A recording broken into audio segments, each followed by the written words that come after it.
For many years, Queensland towns have been living with the often unseen and indirect consequences of severe drought.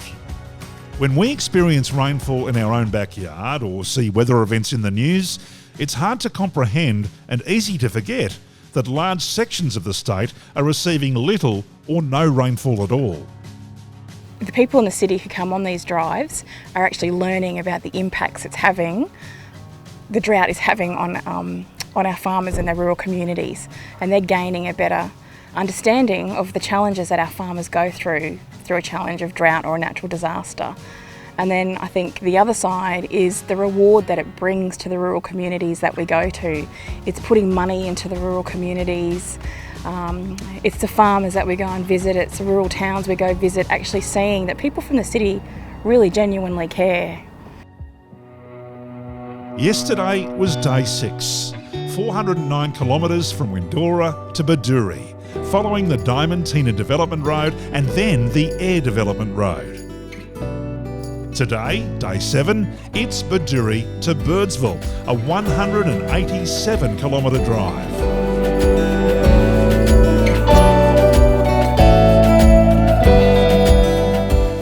At the end of the Birdsville track is the frontier town of Birdsville, one of Outback Australia's most recognised towns. Deep in the heart of wild and isolated country, Birdsville is situated between the eastern ridge of the Simpson Desert, open desert plains to the south and rich channel country to the north. We're here to tick off a few bucket list items: a camel pie, the Birdsville pub, Big Red and the Birdsville races. Now that's a Queensland quaddie. And first things first, as you'd expect, these Land Cruiser lovers can't wait to tackle those big red sand dunes.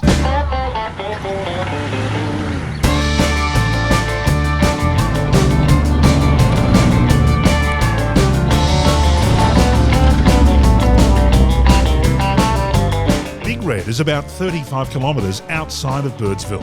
She's about 40 metres high and is the first in a long line of 1,140 parallel sand dunes in the Simpson Desert. We finally made it. We're here in Birdsville, up on top of Big Red. We've all just had a crack, and glad to say we all made it up. It's been a hell of 6 days of a trip going to the iconic Birdsville races, which are going to be really cool. And then we're going to do a heap of really good raffles and auctions outside the Birdsville pub tomorrow night, and then it will be a wrap.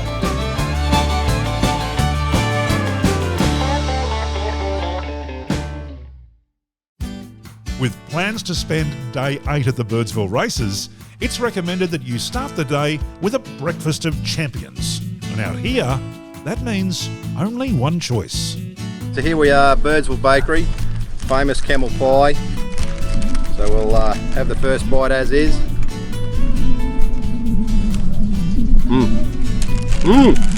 We've got the sauce, doesn't need it. It's absolutely fantastic. 10 out of 10, absolutely. I reckon we should give it a crack, Dave. I reckon we should. Papa. That's not bad. Beautiful. 10. 11.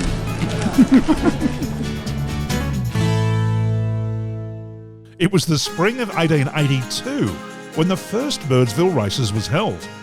141 years later, it's a carnival with a 13-race program boasting prize money of $250,000. What makes this such an iconic event?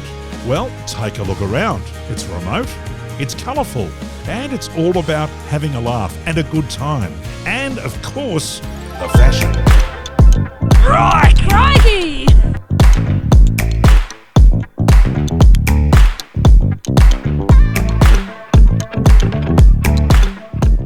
Birdsville race trivia for you.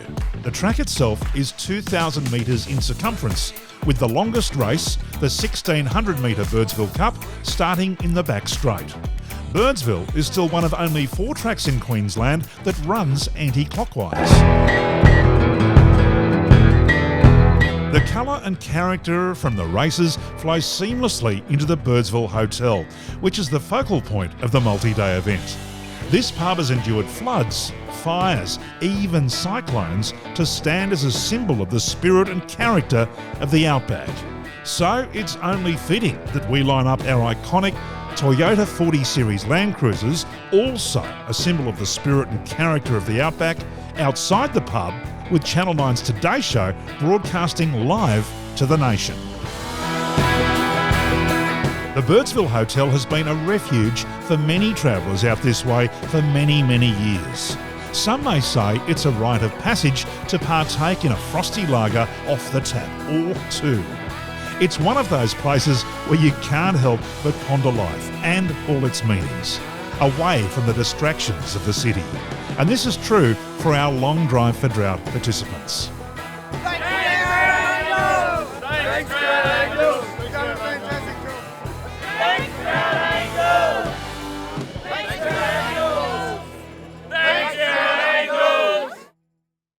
50 plus classic 40 Series Toyota Land Cruisers travelled in convoy across Queensland, promoting the magnificent towns of outback Australia, creating a platform for mateship and lifelong memories, driving economic benefit to local businesses and communities, and raising a massive $150,000 for Drought Angels. I want to thank everyone who's been on this trip, everyone who's participated, everyone who's donated, whether that was online or by buying a raffle ticket along the way. The team that helps bring it all together have been fantastic. Again, there's not many of us, but we're supported by the rest of the group who all pitch in and help, and they do a great job.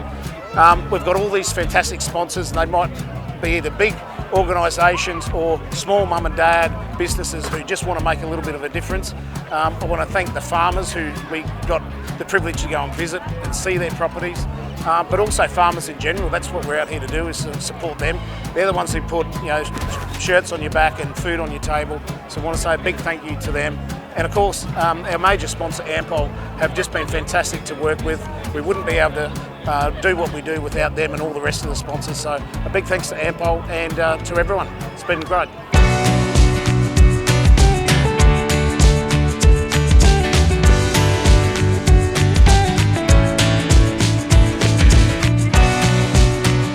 Do you have a desire to assist Aussie farming families? Whether it's floods, droughts, or natural disasters, Drought Angels will be there. You can donate directly to the Long Drive for Drought via their website, as well as find out more information about this incredible event.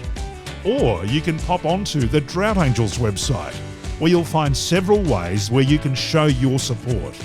Whether you're a hands-on type or would prefer to assist from afar, there's an opportunity available to you.